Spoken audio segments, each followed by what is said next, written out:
through the tape. Third string grind, every snap, every rep. Everybody talking first round, same names again.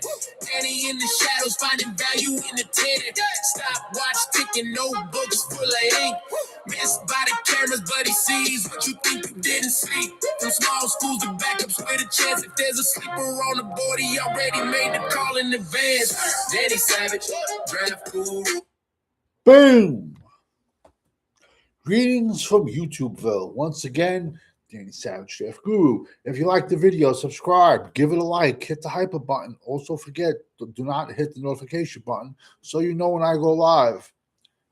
We're going to be talking about a kid today, and he's going to be called, well, he has a name. His name is Dan Villari, tight end, Syracuse. Originally started at Michigan.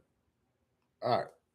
Tight end at Syracuse, 6'4", 245. So last year, for all the draft guys who no one talked about him but me, he sat behind Oronde Gadsden. Who might you ask Oronde Gadsden was? Oh, he was just the Chargers' 5th round draft pick, and he had 700 yards wide receiving, catching the ball as a tight end. All you draft blowjobs, show me where you had Oronde Gadsden last year. Clowns, bro. Clowns. So last year, Dan Villari sat behind Oronde Gadsden. So now, this year, he's up. He's 6'4", 245. Would I like him a little bit taller? Yes, but this isn't the best. It's not the miracle. It's not, oh, you can't pick the perfect prospect. Sometimes you can, but sometimes the perfect prospect is not as perfect as you think it is. Just like you see that fucking hot smoking ass girl on the street and you're like, oh, she's hot, she's great. And you walk up to her and she has breath like fucking, she's trying to repel a vampire. She smells like she just ate 17 cloves of garlic. And I know garlic is good for you, but it's really not a good first impression. So now, the kid Dan Villari, it's his time to step up. Now, Syracuse brought in former Notre Dame quarterback Steve Agnello, who patiently sat there on the Irish just so I'm not a fan of the Irish coach. I think he's a clown. But just so every single year, Charlene, boom, thank you for jumping in the chat. Because it's amazing. Like, this is going to start biting teams like that in the ass. Because, perfect example, the kid Steve Agnello, he's a local kid too. See him playing in high school. He was a 5-star. Why are you, as a 5-star, 4-star, 3-star, going to go to a college, unless they're just throwing a tremendous bag at you, just so every single season that coach is going to bring in another 25-year-old starter from another school who started 40 games? But long story short, Agnello did that at Notre Dame. He stayed there about 3 years, and then he was like, yo, I'm out. Jumped in the portal, went to Syracuse, was on fire. First four horsemen, Rome, Georgia. Only 500 people live there. He was on fire, Agnello, the first 4 games of the season.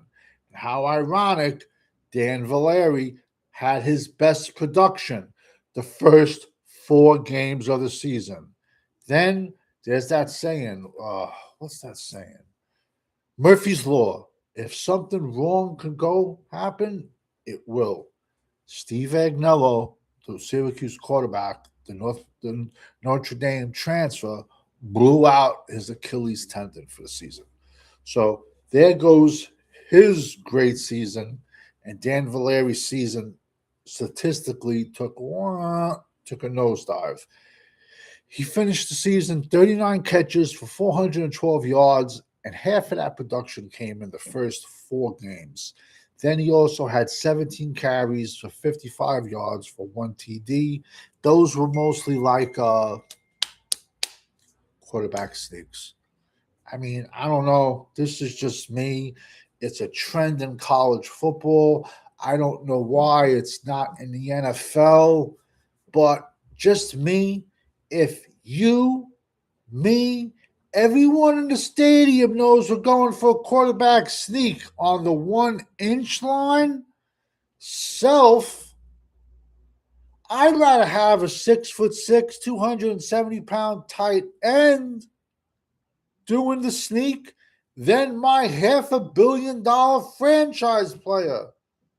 Unless, of course, fuck it, put your quarterback on the field, line him outside if you want to play trickery. But bro, so many people make this game so much harder than it is, bro.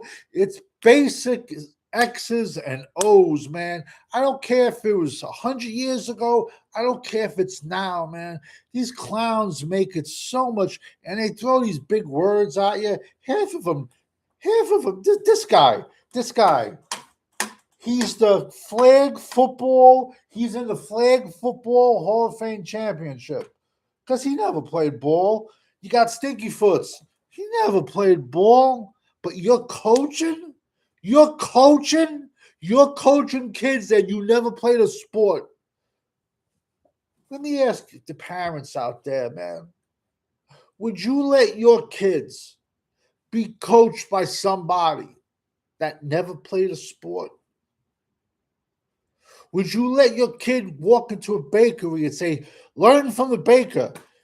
Yo, Joey, get over here. Teach him how to bake. But yet Joey's never fucking baked before in his life. That's the world we've come down to, man.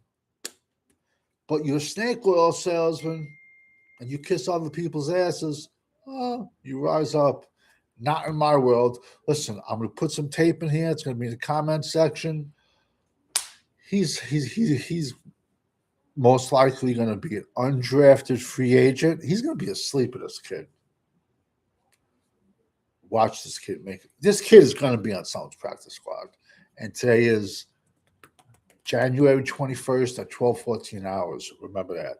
Because we all know when you're rocking with the GWO, for life, over and out. Probably got 1 or 2 more prospects coming.